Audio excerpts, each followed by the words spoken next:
This is the IBJ podcast for the week of August the 10th, 2020, brought to you by the law firm Krieg DeVault. I'm Mason King. Welcome back to the podcast, everybody. During financial crises like the one we're in right now, we often focus on professionals who have lost their jobs. But we shouldn't forget that this is also a very treacherous time for young people headed into college, who are trying to finish up, or who have recently graduated. Among the 10,000 or so bits of conventional wisdom that the pandemic has turned sideways is the whole idea that going to college after high school is a smart investment in your future. Obviously, the pandemic has given everyone pause from a personal health perspective. But given all the limitations that are being imposed on the college experience this fall, a lot of families are asking themselves, and their financial planners, is this really worth it? Maybe this isn't the best year to start your college career on campus, or to continue your career for the money that you'll end up paying. IBJ personal finance columnist Pete Dunn, aka Pete the Planner, is hearing this question from his clients. I asked Pete how these students and their families can put themselves in the best position over the course of this year to attempt a relaunch next fall. Or, who knows, maybe 6 months or a year after that. Here's our conversation. Joining me again in the IBJ podcast virtual studio is Pete Dunn. How are you doing, sir? I'm hanging in there. Glad to be back with you. We were talking beforehand about your exercise regimen, and you did a 40-mile bike ride yesterday. It was, what was it, like 78 degrees?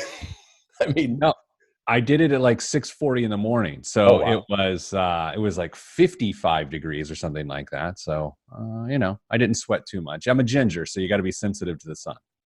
I have to tell you, I'm loving the temperatures, but when it gets this cool, it starts to remind me of September's past and how anxious I would get whenever we started a school year. And of course, the level of real anxiety right now for young people headed to college is totally off the charts, including a couple of my nephews. With so many questions about being able to contain the coronavirus on campus. The anxiety is pretty significant for young people who have decided to take the year off and maybe hopefully sidestep the stress and chaos of a pandemic year. So I want to concentrate on two groups: people who are of college age, who may or may not be going to an in-person university, and then recent graduates in their early and mid-20s who have been struggling to become financially independent and build wealth and even make some of those early contributions towards retirement. So let's start with the college kids and tell me about what you're hearing from clients who have kids headed into college. Well, obviously there's the health concerns, but beyond indulging them in those thoughts, I don't really engage on that. It's not my expertise. And the next question out of their mouth, Mason, is usually, is it worth it? Right? And not the risk, but the dollars going into the type of education they'll receive. And if people are asking if a Harvard education is worth the cost when it's an online school, that opens up literally every other higher ed institution for the is it worth it question. I think what you're starting to see already are some really smart moves by higher ed. Just recently, this week, or last week, I should say, Hanover College and Ivy Tech announced a credit transfer partnership. And so you're going to see some of these liberal arts schools, these higher dollar private schools saying, okay, we're going to take in and transfer credits from a community college because that will help us appeal to people who are trying to be financially sensible during this time. I think it's a brilliant move for Hanover. Now, I have to admit, I'm a biased person because I went to Hanover, but that is a very smart thing that I think you're going to see some schools do here in the next couple months. Well, great. So you could potentially shave tens of thousands of dollars off of the first year or two of college. Absolutely. And I think it's for each household to discuss that.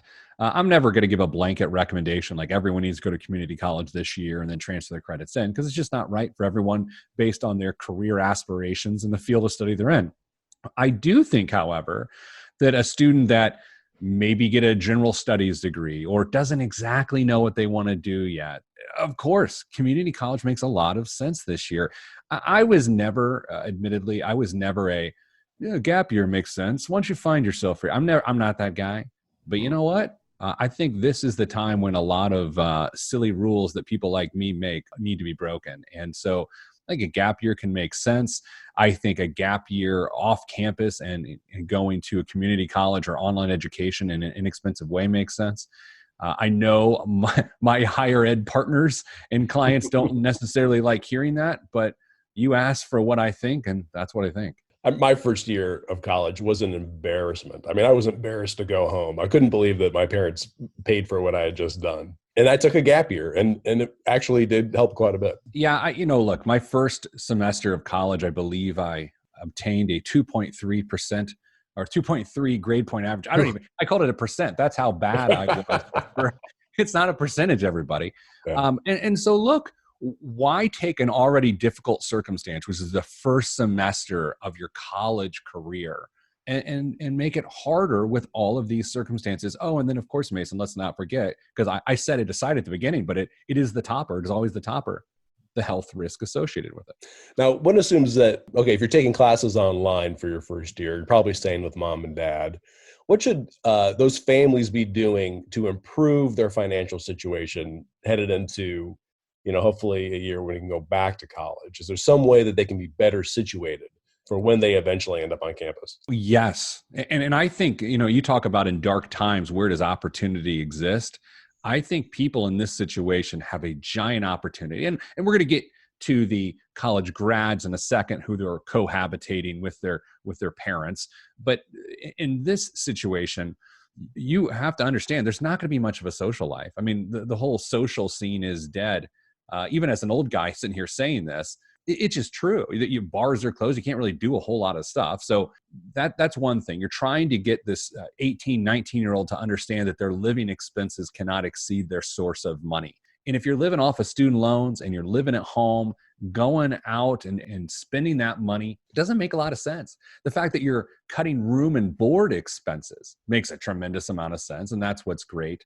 I think the key to any parent getting a student to finally leave the house permanently, financially, the key to all of this is to make sure that whatever income source is available, a significant portion of it is being used to either pay off debt or save money. Because if you don't do that, that person will never be able to afford rent. And I'm going to make up a number here. People can argue about it later in the comments, but so let's say it's $750 a month for rent.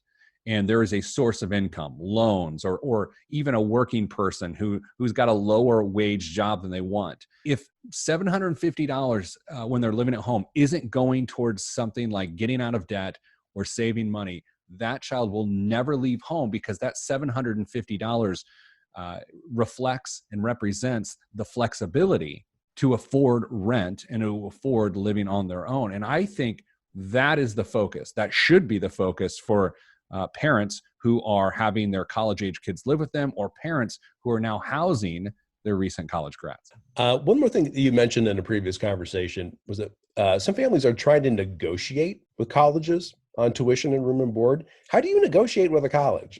Well, look, I'm not exactly a former FBI negotiator that's written like a best-selling book or anything, but I've read them. I would think the goal here is to talk to the bursar's office, not necessarily talk to the admissions office, unless it's maybe you're a first-year student. I'm seeing varied reports on this, right? I always think it's worth asking, because you never know.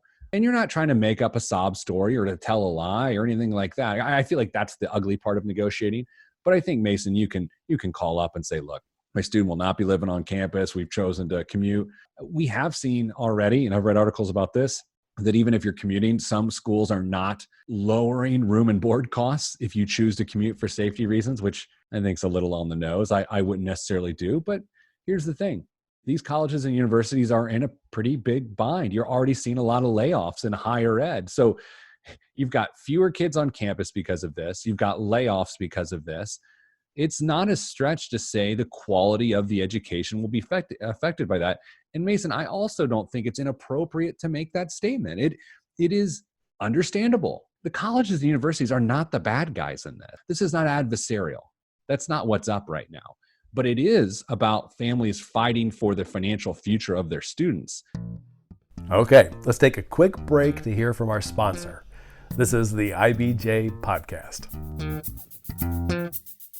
The IBJ podcast is brought to you by Krieg DeVault, a trusted and dynamic law firm representing a wide variety of local, regional, and national clients. Committed to each other and to every client, Krieg DeVault prides itself on integrity, professionalism, respect, and excellence. Financial institutions, global manufacturers, national healthcare providers, and successful organizations of all sizes and market focus rely on Krieg DeVault to create innovative and successful business solutions. Connect today at www.kriegdevault.com.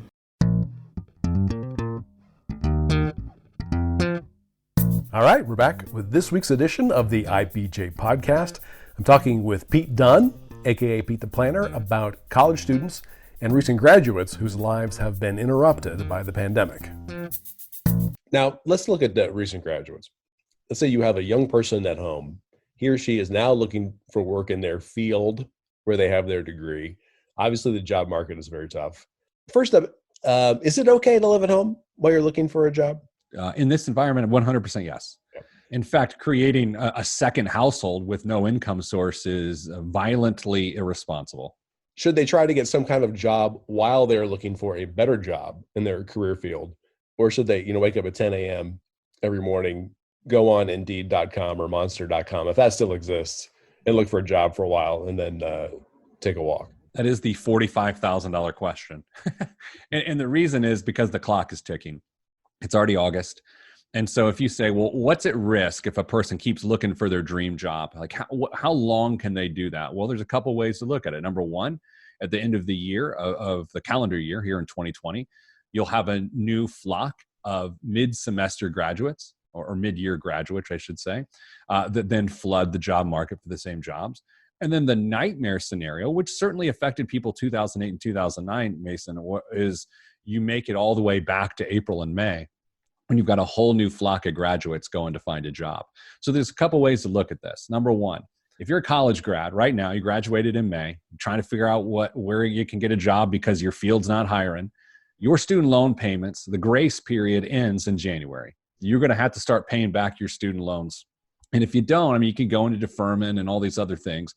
And by the way, that is also why people tend to go back to grad school at that time of year, because they can't find a way to pay their student loans. So if they go back to grad school, then they can put off the obligation to pay those student loans until they're out of school, which is a bad idea.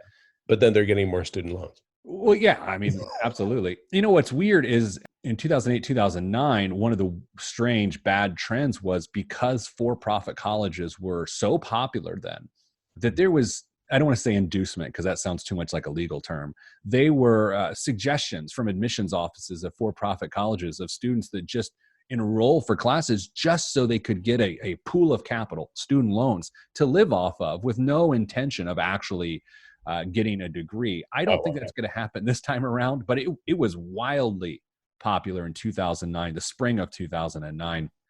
I think there's nothing wrong living with home with mom and dad, but there has to be a very adult conversation about, we're going to handle these expenses, you handle these expenses, and our goal is to launch you because you've set enough income aside on a regular basis to prove you can live on your own.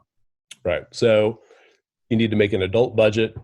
You need to, of the money that you might be getting, if you're able to find some kind of part-time or menial job, do you want to lower your debt first? Do you want to save money first? Do you want to focus on accumulating assets? Is it too early to focus on saving for retirement? I feel like these questions were planned for me. I love these questions. All right. So here's the thing. First off, when you graduate from college, your number one priority, I'm talking about like the day after you graduate, you probably should know this before you graduate, is to know what your monthly student loan payment obligation is in order to pay back your loans within 10 years. Okay. So that you got to know that number. Then you theoretically or mentally set that number aside, and then everything else is budgeted net that number, right? If your income is $2,000 a month and your student loan obligations $300 a month, then you are now budgeting off of $1,700 a month. That's just the way it has to be. Now, ideally, you're making that payment immediately. Like you're not taking on the grace period, because if you take on the grace period, then all of the interest will recapitalize into the loan at the end of the year, making your loans higher. So you need to be aggressive now. Completely unrealistic right now, Mason. That is a completely unrealistic piece of advice right now. Therefore, your number one priority, if you are not in a field you want to be in and you are jobless right now, your number one priority is to be ready to take on your student loan debt in January. That's all I care about. That's all I care about. Beyond that, ideally, we want people to put 12 to 15% of their annual income towards retirement starting the first year they're in the workforce. If you do that, you virtually guarantee, yes, I just used the G word talking about investments, so that's a bad idea, but you virtually ensure that you'll have a successful retirement. That too is unrealistic right now. Okay, so this is the long-winded way to say, number one is be ready to pay student loans. Number two, build an emergency fund. I think that takes precedence over retirement. I can't believe I'm saying this. And number three is to keep a modest lifestyle. Just because your mom and dad are handling your living expenses doesn't mean you can blow $200 a week on dining out, or you spend $100 a day on Amazon buying the latest greatest Tide Pods. I don't know what people buy on Amazon. I'm just trying to seem relevant. I wanted to talk about millennials and the Gen Zers, the folks who are around mid-20s. Of course, they're in a super tough position because they're missing a lot of opportunities to begin becoming financially independent and putting away those critical early investments in retirement. They came into the workforce at a time of stagnant wages and a rising cost of living. What should their financial priorities be right now? Still paying off the school debt? And once they do that, what's next?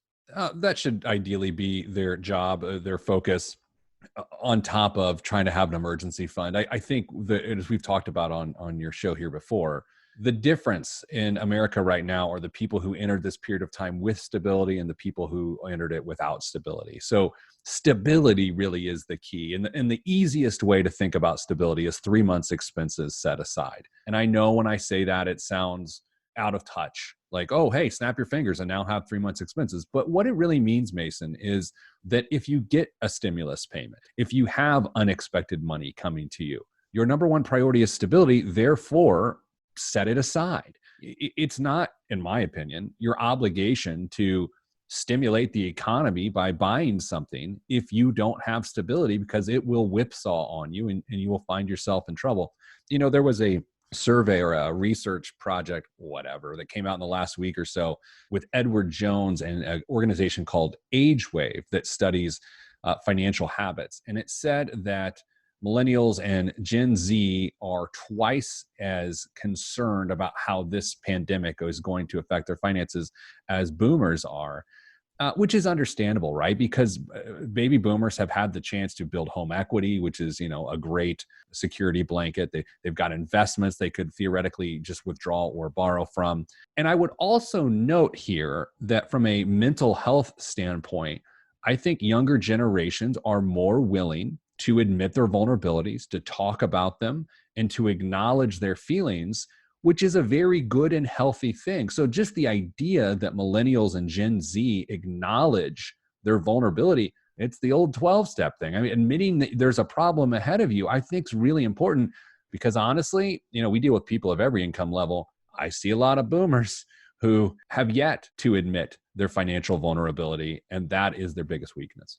I remember when I was getting out of grad school, I immediately was showered with offers to refinance my student loans. Is that the right way to go, or under what circumstances should I look at refinancing? Really depends on the type of student loans you have. Federally subsidized student loans are pretty cheap, frankly. I mean, the interest rates are pretty low. If you get into some private student loans because you took on a ton of student loan debt, then you are talking about refinancing things that, interest rates, high single digits into 2 digits, 10, 11%. That could make some sense to refinance. It also depends on the field of study, or the career field you're going into. For instance, if you're going into public service, you may actually get yourself on track for public service student loan forgiveness, which is a program that catches a lot of heat because a lot of people aren't able to take advantage of it. And not to shoot the messenger here, however, a lot of people aren't able to take advantage of it, Mason, because they do it wrong. I mean, no one likes to hear that the consumer's actually doing it wrong. They love to blame the government here, but the consumer's doing it wrong. So if you are going to be in public service and you think you can qualify for that program, do not refinance your student loans. That would be a giant mistake. Also, refinance your student loans affects the forgivability of those loans in the event of your early demise. That's a really political way to say when you're dead, your family's going to have to pay your bills if you refinance your student loans, depending on how you refinance them. So that's something worth considering too. I think the biggest issue with refinancing is asking yourself, what are you trying to accomplish? Are you trying to have the lowest interest rate, thus the lowest payment? Are you trying to have the lowest interest rate so you pay the least amount of interest over time? Or are you trying to pay off the loan faster? Very important questions. Just, hey, should I refi means nothing to me because I need to know truly what is your aim. Yeah, I think one of the things that I discovered after I did take the bait and refi was that I was back on the 10-year cycle. And even though I was paying a lower monthly rate, I think I probably did end up paying more money than I would have. It's interesting. And that's a very common thing. I remember early in my career refinancing a mortgage and just stacking the years right back up. And even if as we personally in the Dunn household here looked at refinance options because of low interest rates, we were in a 15-year mortgage, are in a 15-year mortgage. To refinance, I would want to go to a 10, and the 10-year rates aren't that great because I want to shave off enough time. So why to refinance is super important that a lot of people, students or otherwise, tend to ignore. I don't know why. I think it's because they get so excited because they hear on the news, record low rates, and they think that itself is reason enough to refinance. My last question, I think we actually kind of addressed this. Is this the right time to go to grad school, or is that kind of a sucker bet right now? I do want to preface this by saying this is a financial opinion from financial columnist Pete the Planner, and not education specialist or career specialist Pete the Planner. There's no way I would go to grad school right now. Yes, it feels like, it's a safe place to park and to make yourself more qualified for jobs when you come out. I think it could potentially, this is my opinion, price you out of the job market. You've got this advanced degree. You're going to require more money because now you have more student loans. And so when you go to the workforce, look, we've got record low unemployment. Yes, you want to be as attractive as possible from an employment standpoint to find employment. But Mason, sometimes that works against you. From my experience of what I've seen financially, I know a lot of people that have been to grad school, and we've seen a lot of people, households over the years, were tens of thousands of dollars deeper into student loan debt, and the income to try to justify that decision just never arrives. All right. Well, thank you so much. We'll talk to you in about a month. All right. I'll see you.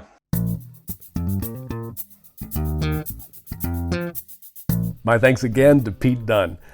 Before you get on with the rest of your week, I want to draw your attention to a couple of stories in the latest edition of IBJ. Sam Quinn explores how the pandemic has illuminated and magnified the challenges facing people experiencing homelessness in Indianapolis's core. Certainly, homelessness has become a much more visible problem downtown, as shelters have been forced to operate at reduced capacities, and the city-operated addiction center for homeless residents closed for months during the pandemic. Sam digs into the city's short-term and long-term strategies for sheltering and providing services for the homeless. Also in this week's issue, Susan Orr explains how a pandemic-related plunge in ridership and expected declines in tax revenue have led Indigo to examine all of its operations for potential cost cuts. Federal COVID relief dollars are helping keep the transit agency running in the short term, but it expects to see big revenue shortfalls after 2022. You can read these stories in the latest print edition of IBJ or online at IBJ.com. I will say it is a lot easier to get access to all of IBJ's award-winning business content if you have a subscription. It works out to about $2 per week, which is pretty good for the amount of information that can help you make important decisions in the next few months. Just go to IBJ.com and click on the subscribe button. Thanks again for making the time this week for the IBJ podcast, which is edited by Leslie Weidenbender. I'm Mason King. Hang in there, everybody. We'll be back again next week.